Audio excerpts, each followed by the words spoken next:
الحمد لله وكفى وسلام على عباده الذين اصطفى أما بعد إنا لله وإنا إليه راجعون إنا لله وإنا إليه راجعون إنا لله وإنا إليه راجعون ہم سب اللہ کے ہیں، ہم سب اللہ کی مملوک ہیں، اللہ کی مخلوق ہیں، اللہ کے محکوم ہیں، اللہ کے مامور ہیں، اور ہم سب کو اللہ کی طرف پلٹ کر جانا ہے۔ اللہ ہمارا خالق بھی ہے، مالک بھی ہے، حاکم بھی ہے، رب بھی ہے، اور رحمان ہے، رحیم ہے، ستار ہے، غفار ہے، کریم ہے، حنان ہے، منان ہے۔ اس کی صفات ہیں، صفات جمال ہیں، صفات کمال ہیں، صفات نوال ہیں۔ ایمان والے اللہ سے بے پناہ محبت کرتے ہیں۔ والذین آمنوا اشد حبا للہ، جو ایمان والے ہیں وہ اللہ سے بے پناہ محبت کرتے ہیں۔ اللہ صرف معبود نہیں ہے، اللہ صرف حاکم نہیں ہے، اللہ محبوب بھی ہے۔ اور جو لوگ اللہ کی محبت سے نواز دیے جاتے ہیں، پھر دنیا کی ہر چیز کی محبت ان کے سامنے ہیچ ہوتی ہے۔ دنیا و ما فیہا پھر مچھر کے پر کے برابر نہیں ہوتی ہے۔ آج میں اپنے عزیزوں سے، رشتہ داروں سے، دوستوں سے، احباب سے، ندوۃ العلماء کے اساتذہ سے، طالب علموں سے، اور جتنے بھی اہل تعلق ہیں ان سے کچھ تعزیتی باتیں کرنا چاہتا ہوں۔ ظاہر ہے کہ میں خود اپنی تعزیت کر رہا ہوں اور گھر والوں کی تعزیت کر رہا ہوں۔ میرے محترم اور مکرم اور معظم نانا ڈاکٹر حکیم مولانا سید عبدالعلی حسنی رحمۃ اللہ علیہ کے خاندان کا ایک فرد عزیز، ایک برادر عزیز کل رخصت ہو گیا۔ لوگ آتے ہیں اور جاتے ہیں، یہ دنیا ایک مسافر خانہ ہے، کوئی آیا اور کوئی گیا، اور جتنی مدت کے لیے جس کو ٹھہرنا ہوتا ہے ٹھہرتا ہے، اور اس کے بعد جب اس کا وقت آ جاتا ہے، اذا جاء اجلهم فلا يستاخرون ساعة ولا يستقدمون، جب وقت آ جاتا ہے تو نہ کوئی آگے بڑھ سکتا ہے نہ پیچھے ہٹ سکتا ہے۔ کسی کو معلوم نہیں ہوتا ہے کہ وقت کب آئے گا، کہاں آئے گا، کس طرح آئے گا۔ ما تدری نفس ماذا تکسب غدا وما تدری نفس بأي ارض تموت، کسی کو نہیں معلوم کہ وہ کل کیا کرے گا، کیا ہوگا، کیا حادثہ پیش آئے گا، کل کیا، اگلی ساعت میں کیا پیش آئے گا، کسی کو نہیں معلوم۔ کسی کو نہیں معلوم کہ کہاں پر اس کی موت ہوگی، کہاں اس کا انتقال ہوگا، کس طرح ہوگا۔ وَمَا أُوتِيتُم مِّنَ الْعِلْمِ إِلَّا قَلِيلًا، یہ لوگوں تم کو جو علم دیا گیا ہے بہت تھوڑا ہے، بہت تھوڑا ہے۔ واقعہ یہ ہے کہ علم کا ہم دعویٰ کرنے لگتے ہیں، کچھ پڑھ کر، کچھ لکھ کر، کچھ سند حاصل کر کے اپنے کو عالم اور علامہ کہتے ہیں، حالانکہ سوائے دھوکے و فریب کے یہ کچھ نہیں ہے۔ یہ دنیا جو ہے دھوکے کا سودا ہے، دھوکے کی جگہ ہے، اور اس دنیا سے جو دھوکہ کھاتا ہے اور یہاں اب اس کو کوئی عہدہ مل جائے، کوئی منصب مل جائے، مال مل جائے، عزت مل جائے، اس پر خوش ہوتا ہے، فخر کرتا ہے، تو وہ اپنے کو دھوکہ دیتا ہے، اپنے ساتھ ہی پھر وہ ایسا معاملہ کرتا ہے جو کسی کو بھی اپنی ذات کے ساتھ نہیں کرنا چاہیے۔ لا تغرنکم الحیات الدنیا ولا یغرنکم باللہ الغرور، یہ دنیا کی زندگی تمہیں دھوکے میں نہ ڈالے اور تم کو دھوکہ دینے والا شیطان دھوکہ نہ دے سکے۔ اپنے کو محفوظ رکھنا، اور محفوظ رکھنے کا طریقہ تو صرف ایک ہے، اور وہ ہے کہ اللہ کی پناہ حاصل کرو۔ وَإِمَّا يَنزَغَنَّكَ مِنَ الشَّيْطَانِ نَزْغٌ فَاسْتَعِذْ بِاللَّهِ، جب بھی شیطان اثر ڈالنا چاہے، کچوکا لگانا چاہے، اثر ڈالنا چاہے، تو بس فوراً اللہ کی پناہ میں آ جاؤ، اللہ سے پناہ طلب کرو، اے اللہ پناہ عطا فرما، اس شیطان سے میری حفاظت فرما۔ جب تم ایسا کرو گے تو اللہ حفاظت کرے گا، اللہ کے فرشتے تمہارے ساتھ ہو جائیں گے۔ بہرحال ہمارے نانا کا جو خاندان تھا، اور پھر چھوٹے نانا حضرت مولانا سید ابو الحسن علی حسنی ندوی رحمۃ اللہ علیہ، جن کی کوئی اولاد نہیں تھی، اور ہم ہی سب نواسے پوتے ان کی اولاد تھے، اور پھر پوری امت کے افراد جن کو وہ مخاطب کرتے تھے اور دل نکال کے رکھ دیتے تھے، وہ ان کی اولاد تھے، وہ ان کے بھائی تھے۔ تو ڈاکٹر عبدالعلی کی اولاد مولانا ابو الحسن علی ندوی کی اولاد تھی، اور ڈاکٹر عبدالعلی کی بہن امت العزیز صاحبہ رحمۃ اللہ علیہ مولانا محمد ثانی حسنی، مولانا محمد رابع حسنی، مولانا محمد واضح حسنی رحمۃ اللہ علیہم جمیعاً کی والدہ محترمہ تھی، جن کے اندر سراپا شفقت اور سراپا رحمت تھی۔ وہ واقعہ یہ ہے کہ اپنی ذات میں منفرد خصوصیات کی حامل تھیں، اور پورے خاندان کا سنگم تھی، سارا خاندان، بڑے بچے چھوٹے مرد اور عورتیں انہی کے پاس جمع ہوتے تھے، اور ان کے پاس جمع ہو کر یہ محسوس کرتے تھے جیسے وہ سب کی ماں ہے۔ اللہ تعالیٰ نے ان کو ایسا قلب عطا فرمایا تھا، ایسا ذہن عطا فرمایا تھا، ایسا اطاعت گزار جسم عطا فرمایا تھا کہ وہ بڑے بڑے اولیاء کے لیے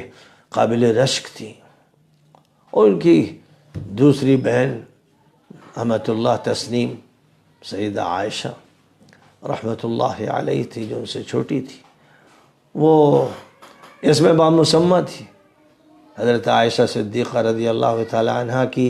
نسبت ان کو نصیب ہوئی تھی، وہ فقیہ تھیں، وہ عالمہ تھیں، وہ ادیبہ تھیں، وہ شاعرہ تھیں، وہ گرگرستی کے کام جانتی تھیں، وہ معلمہ تھیں، بڑی اعلیٰ صفات کی حامل خاتون تھیں، اور اپنی خصوصیات میں منفرد تھیں۔ انہوں نے ریاض الصالحین کا ترجمہ زاد سفر کے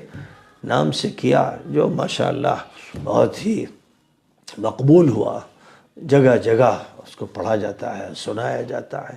اور انہوں نے ایسے اشعار کہے کہ جو دلوں کو نرم کر دیتے ہیں، ذہنوں کو صاف کر دیتے ہیں، اللہ کا تقرب پیدا کرتے ہیں۔ تو بہرحال جہاں تک تعلق ہے حضرت مولانا سید ابو الحسن علی حسنی رحمۃ اللہ علیہ کی والدہ حضرت سیدہ خیر النساء بہتر صاحبہ کا، میری آنکھوں کو یہ سعادت ملی کہ میں نے ان کو آخری دور میں دیکھا۔ وہ اپنے دور کی رابعہ بصریہ تھی، وہ بس عبادت کے لیے پوری طرح سے یکسو تھی۔ ان کی زبان پر صرف ذکر، صرف تسبیح و تحمید و تکبیر و تحلیل، اوراد، وظائف، اور پھر ان کا مشغلہ نماز، عبادت۔ اور مولانا علی میاں صاحب کی انہوں نے تربیت کی، بچپن سے تربیت کی، اعلیٰ ترین اخلاق ان کو سکھائے، اور بلند درجات تک مولانا علی میاں صاحب کے پہنچنے میں ظاہر ہے کہ اللہ کے فضل و کرم اور بعض اساتذہ کی تعلیم کے بعد سب سے بڑا کردار ان کی والدہ محترمہ مرحومہ کا ہے۔ ہم لوگ بچپن میں ان کو دیکھتے تھے کہ ایک چارپائی پر بیٹھی ہوئی ہیں، معذور تھیں، ایک چارپائی پر بیٹھی ہوئی ہیں، اور دعاؤں میں مشغول ہے، اور ذکر میں مشغول ہے، عبادت میں مشغول ہے، اور اسی کے ساتھ ساتھ گھر کے تمام مسائل کو سمجھتی تھیں، ان کے بارے میں ہدایات دیتی تھیں، اور گھر کی بچیوں کی تربیت فرماتی تھیں۔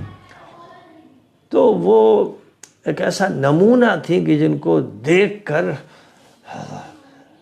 کسی نہ کسی طرح، کسی حد تک نبی پاک علیہ الصلاۃ والسلام کی صاحبزادیوں اور امہات المومنین اور عظیم صحابیات کا منظر آنکھوں کے سامنے آ جاتا تھا۔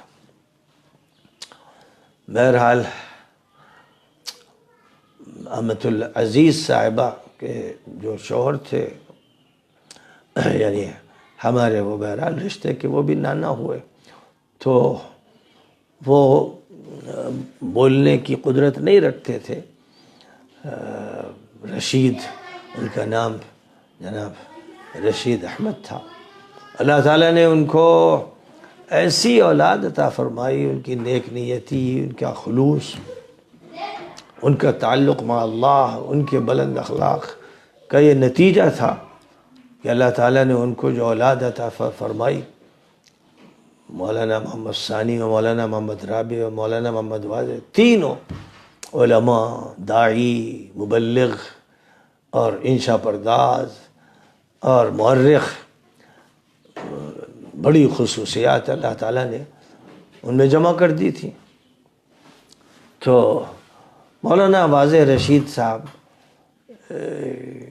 کے صرف ایک بیٹے تھے اور وہ جعفر حسنی تھے. مولانا محمد ثانی حسنی کا ایک بیٹا مولانا حمزہ حسنی، ایک بیٹی سیدہ امامہ حسنی. مولانا رابع صاحب کی 3 بیٹیاں اور الحمدللہ موجود ہیں. یہ ہمارا ننیالی خاندان، اور پھر ہمارے ماموں مولانا محمد الحسنی، مرحوم محبوب ماموں، اور بڑے ہی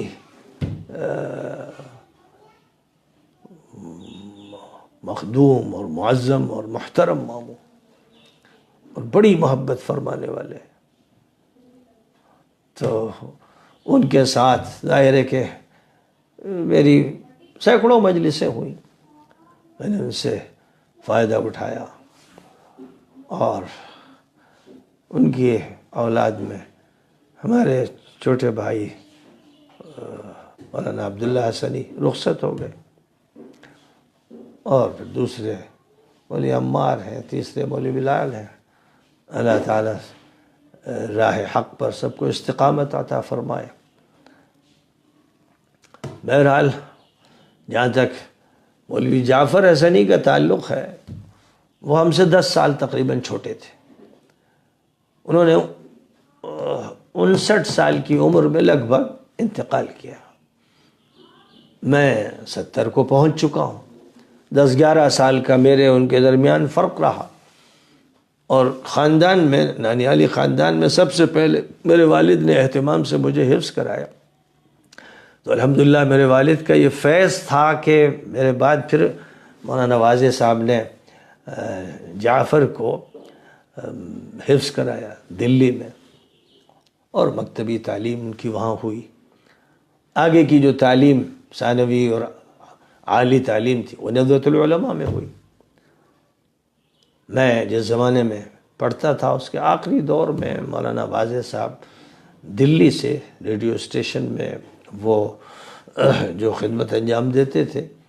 اس کو چھوڑ کر ندوۃ العلماء تشریف لائے، اور یہاں پھر وہ کلیت اللغت العربیہ میں خاص طور پر اور بعض دوسرے درجات میں بھی تدریس فرمانے لگے. مجھے یہ شرف حاصل نہیں ہوا کہ میں ان سے پڑھتا، کیونکہ وہ جب آئے تو میری تعلیم کا اکثر حصہ ہو چکا تھا. لیکن وہ میرے محبوب ماموں تھے. جب میں دلی جاتا تو فراش خانے میں ٹھہرتا، اور وہاں اپنی خالہ سے میں ملاقات کرتا. تو مولانا واضح صاحب میرے خالو بھی تھے اور میرے ماموں بھی تھے. میری والدہ محترمہ کی 4 بہنیں تھیں، ان میں سے ایک مولانا ثانی صاحب کی زوجیت میں، ایک مولانا رابع صاحب کی، ایک مولانا واضح صاحب کی، ایک جناب مسلم صاحب کی. تو اس طرح یہ سب ہماری ایسی خالائیں تھیں جو بے انتہا شفیق و مہربان تھیں، اور بڑی خصوصیات کی مالک تھیں، بڑی صاحب علم تھیں، صاحب فکر و نظر تھیں. تو ان کی بڑی یادیں ہیں. اور جو ان کی پھوپھیاں تھیں، یعنی امت العزیز صاحبہ اور امت اللہ تسنیم صاحبہ، ان کی یادیں بھی الحمدللہ میرے سینے میں ہیں، میرے ذہن میں ہیں. اور کتنی یادیں ایسی ہیں جو میری کتاب مذکراتی میں درج ہیں، بہت تفصیل کے ساتھ. تو ابتدا میں جب میں دلی گیا تھا تو ہمارے برادر جعفر حفظ کر رہے تھے، اور اس کے بعد پھر ندوۃ العلماء میں ان کی تعلیم ہوتی رہی. لیکن وہ کھیل کے بڑے شوقین تھے، اور خاص طور پر کرکٹ. تو ایک پوری ٹیم ندوے میں کرکٹ کی ایسی تیار ہو گئی تھی کہ وہ کھیل میں اتنا مشغول تھی کہ تعلیم متاثر ہو رہی تھی، اور محتمم صاحب پریشان ہو گئے تھے۔ ہمارے برادر عبدالعزیز بھٹکلی نے مجھ سے کہا کہ بھائی یہ لوگ جو ہیں ہر وقت کھیل میں رہتے ہیں، اور آپ جو کام جمعیت شباب الاسلام کا کر رہے ہیں اس کے سلسلے میں کچھ ان کو سمجھائیے، ان کو نصیحت کیجئے تاکہ یہ تعلیم کی طرف لگیں۔ تو انہوں نے ان طلباء سے کہا جن میں ہمارے جعفر بھی تھے اور جاوید اقبال بھی تھے اور سعید تبتی بھی تھے، یعنی پوری ایک ٹیم تھی۔ یہ جو ٹیم تھی جس میں بہار شریف کے سجادہ نشین بھی تھے، یہ سب اس وقت اس ٹیم کے کھلاڑی تھے۔ ان کو میرے پاس بھیجا اور ندوے ہی میں ایک کمرے میں میری ان سے لمبی ملاقات ہوئی۔ میں نے ان کو سمجھایا، پھر میں نے یہ کہا کہ آپ لوگوں کو میں ایک کام دینا چاہتا ہوں کہ آپ لکھنؤ کے مختلف محلوں میں جائیں اور وہاں کی معلومات جمع کریں مسلمانوں کے سلسلے میں، مثلا مسجد وہاں ایک ہے یا کئی ہیں، امام کون ہے، متولی کون ہے، کمیٹی کیسی ہے، وہاں کوئی ڈاکٹر ہے کہ نہیں، کوئی وکیل ہے کہ نہیں، اور جو ذمہ دار مسلمان ہیں وہ کون ہیں، اور سوشل ایکٹیوسٹ کون ہیں، ان سب کی تفصیلات، نمازی کتنے ہیں، فجر میں کتنے آتے ہیں، دیگر اوقات میں کتنے آتے ہیں، کوئی مکتب ہے کہ نہیں، کوئی اسکول ہے کہ نہیں، ان معلومات کو آپ لوگ جمع کریں۔ تو اب یہ جو کھلاڑی ٹیم تھی اس کو جب میں نے بھیجا اور یہ شہر کے محلوں میں گئے اور محلے والوں نے ان کا بڑا استقبال کیا، او بھگت کی کہ بھائی ندوے کے علماء آئے ہیں، تو اس کا نتیجہ یہ ہوا کہ خود ان کو اپنی دریافت ہوئی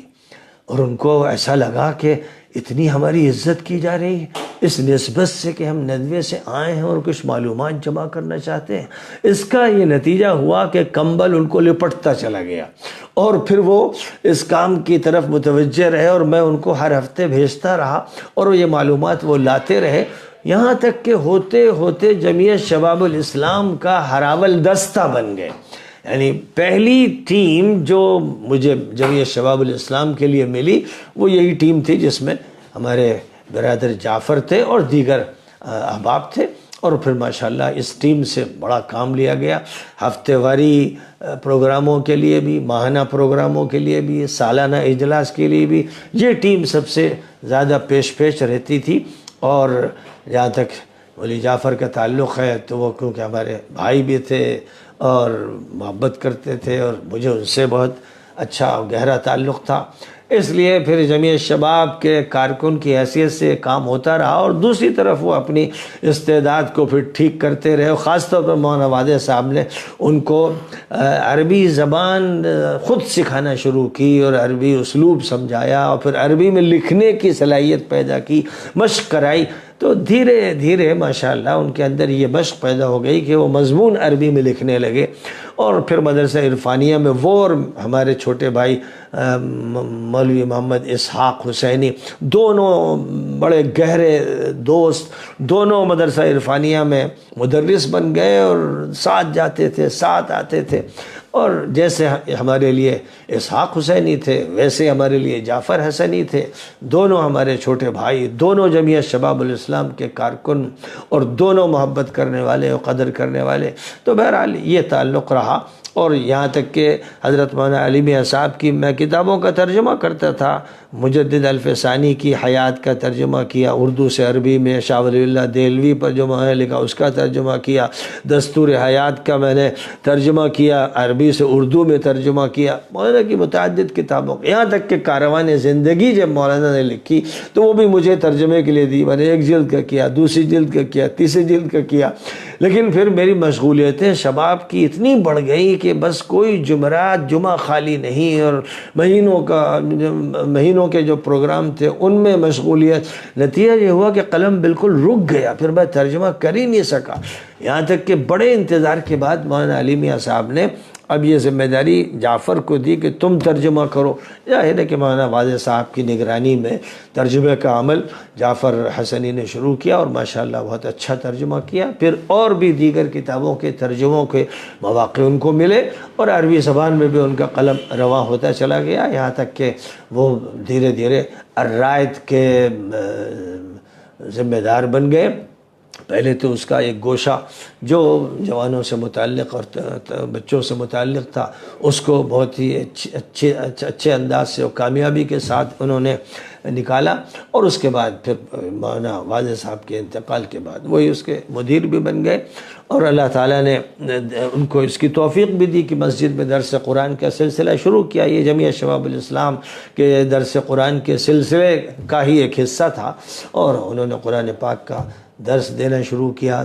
تقریریں بھی کرنا شروع کی، تو الحمدللہ وہ مدرس بھی بنے، مبلغ بھی بنے، اور مترجم بھی بنے۔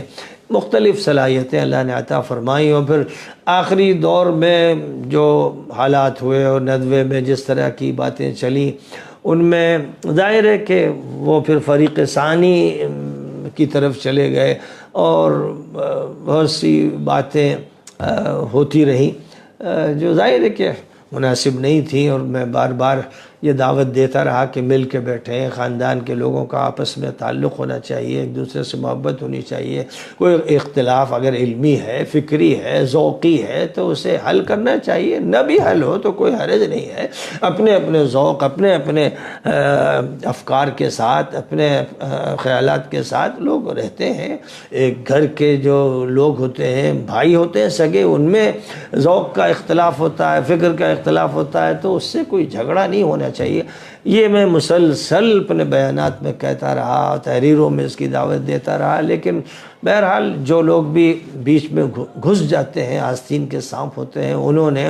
جس طرح کسی زمانے میں دیوبند کو تباہ کیا، مظاہر کو تباہ کیا، جمعیت کو تباہ کیا، تبلیغ کو تباہ کیا، ان کی یہ نیت تھی کہ ندوے کو بھی تباہ کر دیں، اور میری طرف سے یہ فیصلہ تھا کہ میں ندوے میں کوئی انتشار، کوئی شورش، کوئی ہنگامہ نہیں ہونے دوں گا۔ جب طلبہ میں بڑا جوش تھا تو اس وقت بھی میں نے طلبہ سے کہا کہ تم لوگ صرف مہمان خانے کے سامنے جا کر دعا کرو اور کچھ نہیں، کوئی بات بھی ایسی نہ ہو جس سے کسی استاذ کی بے ادبی ہو، ذمہ داروں کی بے ادبی ہو، تم اللہ سے دعا مانگو تاکہ ندوے کے حالات درست ہوں اور ذمہ داروں کی توجہ ادھر ہو سکے۔ تو یہ دور گزرا بیچ میں، لیکن بہرحال اس دور میں میں نے طے کیا کہ میں اپنی زبان کو روک کے رکھوں گا، اور بالخصوص اپنے عزیز بھائی کے بارے میں مجھے کوئی منفی بات نہیں کہنی ہے، اور اللہ تعالیٰ ہی دھیرے دھیرے اصلاح فرمائے گا اور حق کی طرف لائے گا اور سب کو متحد کرے گا، اور جو تعلیم ہے، قرآن کی تعلیم ہے، حدیث کی تعلیم ہے، اس کے مطابق سب لوگ ایک دوسرے سے محبت کریں گے اور ملیں گے، اپنے اختلافات دور کریں گے، اور کیونکہ کوئی جھگڑا الحمدللہ شروع سے نہ منصب کا، نہ عہدے کا، نہ مال کا، یہ اللہ کا فضل ہے، خصوصی فضل ہے کہ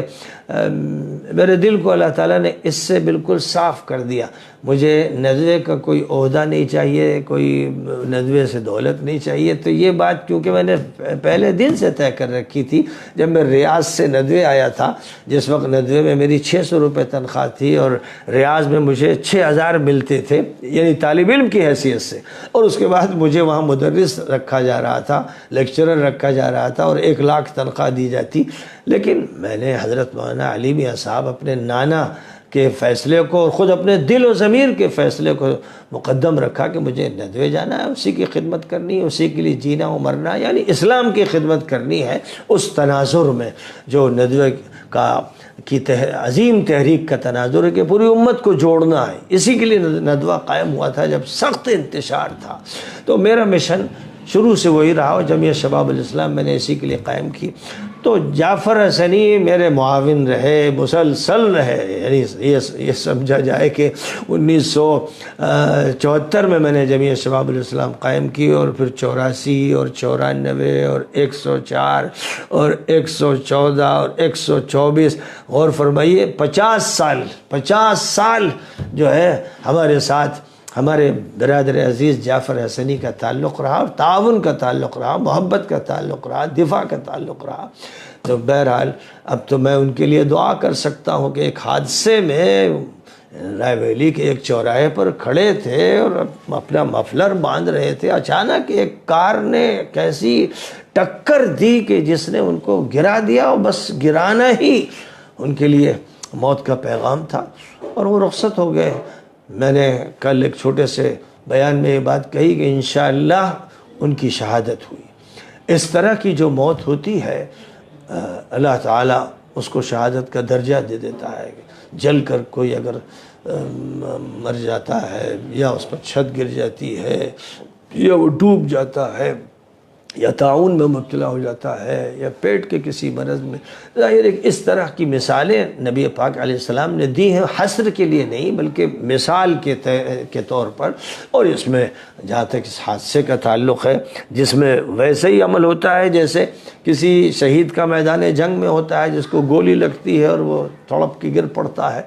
یا اور کسی طرح کا کوئی حادثہ ہوتا ہے جو موت کا سبب بن جاتا ہے، تو انشاءاللہ میری دعا ہے کہ اللہ تعالیٰ ان کو شہید کا درجہ عطا فرمائے، اپنے اسلاف سے، اپنے آباء و اجداد سے ملاقات عطا فرمائے، جنت الفردوس میں جگہ عطا فرمائے، اور میرے خاندان کے جو سارے افراد ہیں، میری بہن، میرے بھانجے، میرے بھتیجے، اللہ تعالیٰ ان سب کو اعلیٰ درجے کا ایمان نصیب فرمائے، اور جو گزر چکا اس کے لیے دعا کرنے اور ایصال ثواب کرنے کا بھی اہتمام عطا فرمائے، اور جو موجود ہیں ان کے لیے یہ فکر ہو کہ یہ تربیت ایمان پر ہو، دین پر ہو، اور اسلامی اخلاق اختیار کیے جائیں، ماحول ایسا بنایا جائے کہ جس میں محبتیں ہوں، الفتیں ہوں، جس میں ایک دوسرے کا خیال ہو، جس میں خاندان کے تمام افراد کو ایک اکائی سمجھا جائے، اور بلکہ پوری اسلامی امت کو ایک اکائی تصور کیا جائے۔ مجھے امید ہے کہ انشاءاللہ